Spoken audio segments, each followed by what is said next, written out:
Assalamualaikum warahmatullahi wabarakatuh. Perkenalkan, nama saya Dedi Saputra, saya dari kelompok 2. Ini adalah hasil pengujian statistik yang telah kami lakukan untuk memenuhi tugas statistika 2. Terima kasih untuk teman-teman yang sudah mau mendengarkan. Yaitu yang pertama adalah tentang uji asumsi klasik, yang mana terdiri dari uji normalitas residual.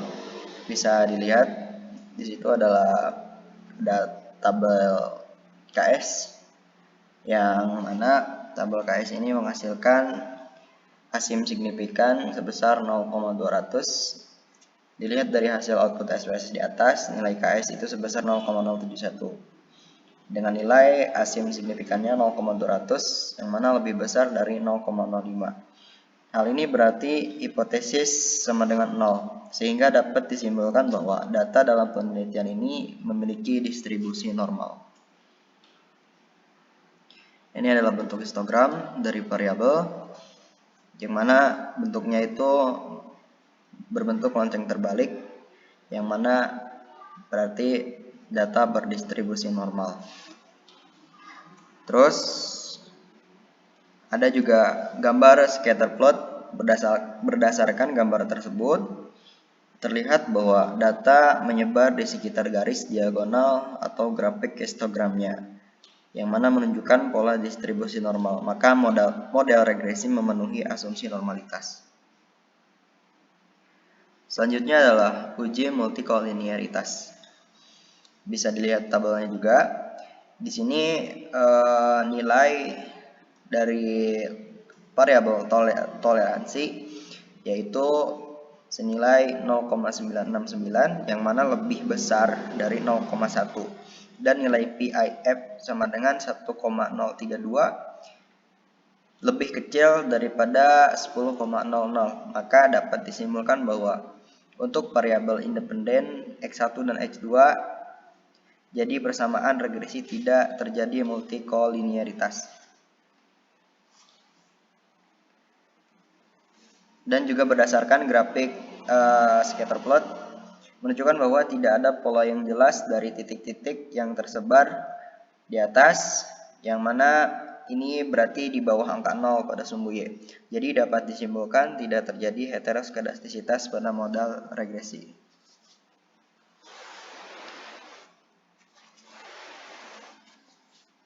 Baik, dilanjut. Saya Piki Dwi Nugroho. Di sini ada uji autokorelasi. Berdasarkan tabel summary di atas, dapat diketahui bahwa nilai Durbin Watson yang sebesar 1,680, nilai Durbin Watson atau DW sebesar 1,680 lebih besar dari batas atas atau DU dan lebih kecil dari 4 kurangi DU sama dengan 2,637. Maka sebagaimana dasar pengambilan keputusan dalam uji Durbin Watson di atas, dapat disimpulkan bahwa tidak terdapat masalah atau gejala autokorelasi. Yang selanjutnya ada uji analisis regresi linear berganda. Pada tabel koefisien di atas dapat diperoleh nilai konstanta sebesar 21,933. Koefisien regresi untuk X1 B1 adalah 0,269 dan koefisien regresi untuk X2 atau B2 sebesar 0,294. Maka dapat diperoleh persamaan regresinya yaitu Y sama dengan 21,933 tambah 0,269 kali 1 tambah 0,294 kali 2, atau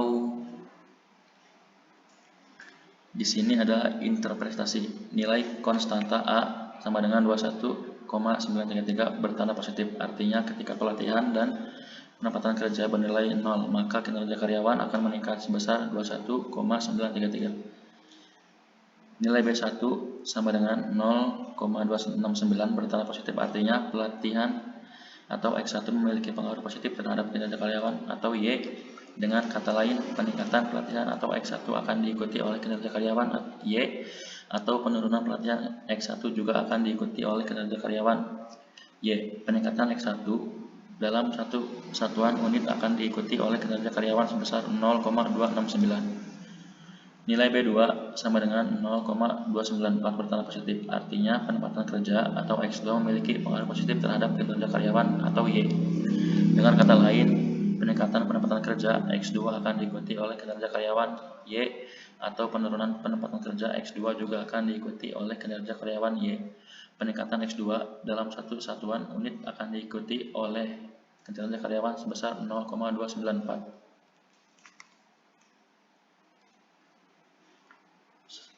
Selanjutnya ada uji koefisien determinasi.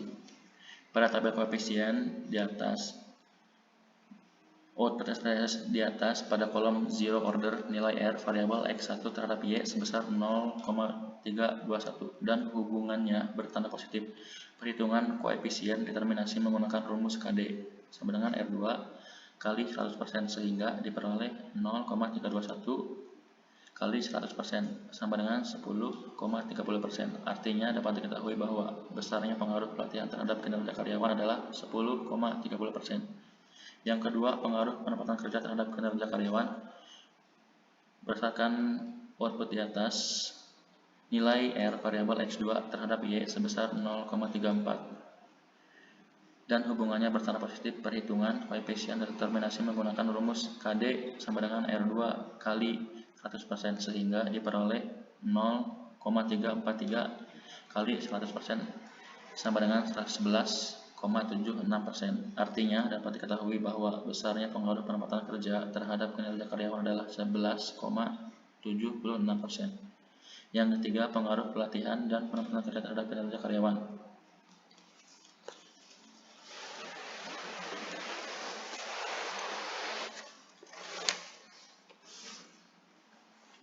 Baik, saya lanjutkan. Perkenalkan, nama saya Didana Badhamdani dan di sini ada uji koefisien determinasi simultan yang kita ambil tabelnya itu dari model summary. Nah, berdasarkan output SPSS di atas, nilai R sebesar 0,433 dan hubungannya bertanda positif. Perhitungan koefisien determinasi menggunakan rumus KD sama dengan R kuadrat dikali 100% sehingga diperoleh 0,433 kuadrat dikali 100% sama dengan 18,74%. Artinya dapat diketahui bahwa besarnya pengaruh pelatihan dan penempatan kerja terhadap kinerja karyawan adalah sebesar 18,74%. Untuk selanjutnya ada uji hipotesis, ada uji hipotesis parsial dan juga simultan. Yang pertama ada uji hipotesis parsial, kita mengambil data koefisien dari hasil outputnya. Yang pertama ada variabel pelatihan atau X1. Berdasarkan hasil perhitungan menggunakan SPSS pada derajat bebas N-K atau 41 dikurangi 2 sama dengan 39 dengan alfa sebesar 5% atau 0,05. Karena pada tabel distribusi T untuk DK sama dengan 39, maka diperoleh T tabel sebesar 2,02269.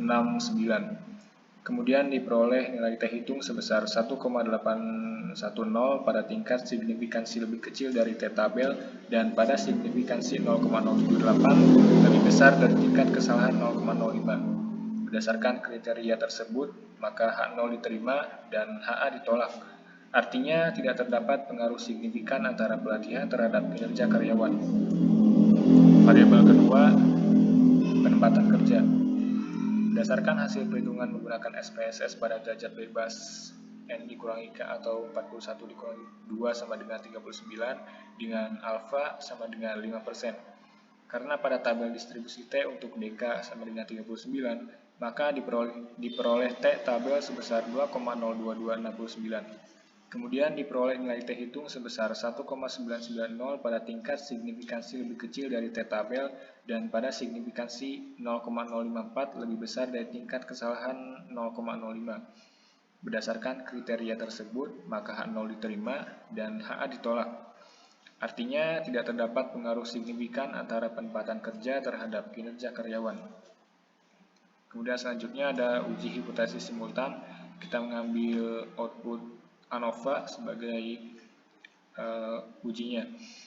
Berdasarkan hasil perhitungan menggunakan SPSS, diperoleh nilai F hitung sebesar 4,392 pada signifikansi lebih besar dari F tabel sebesar 3,24 dan pada signifikansi 0,019 lebih kecil dari 0,05. Berdasarkan kriteria tersebut, maka variabel pelatihan dan penempatan kerja secara simultan berpengaruh terhadap kinerja karyawan. Nah, dengan demikian, hipotesis ketiga atau H3 ini dapat diterima. Saya rasa penjelasan kami sudah selesai untuk keempat ujinya. Kurang lebihnya mohon maaf. Terima kasih. Wassalamualaikum warahmatullahi wabarakatuh.